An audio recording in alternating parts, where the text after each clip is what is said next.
Giyohlarni noto'g'ri tayyorlash uning shifosini 3 barobarga kamaytiradi.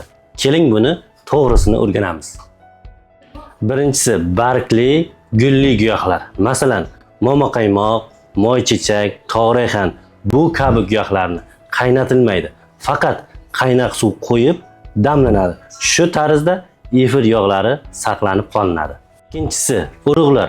Zig'ir urug'i, arpa badyon, sidana, xilba shunga o'xshashlarni avval past olovda 5-6 daqiqa qaynatamiz, so'ng damlab qo'yamiz. Shu holatda foydali moddalari tez chiqadi.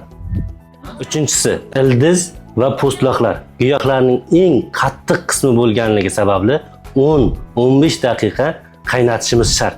Eng kuchli ta'siri shunda.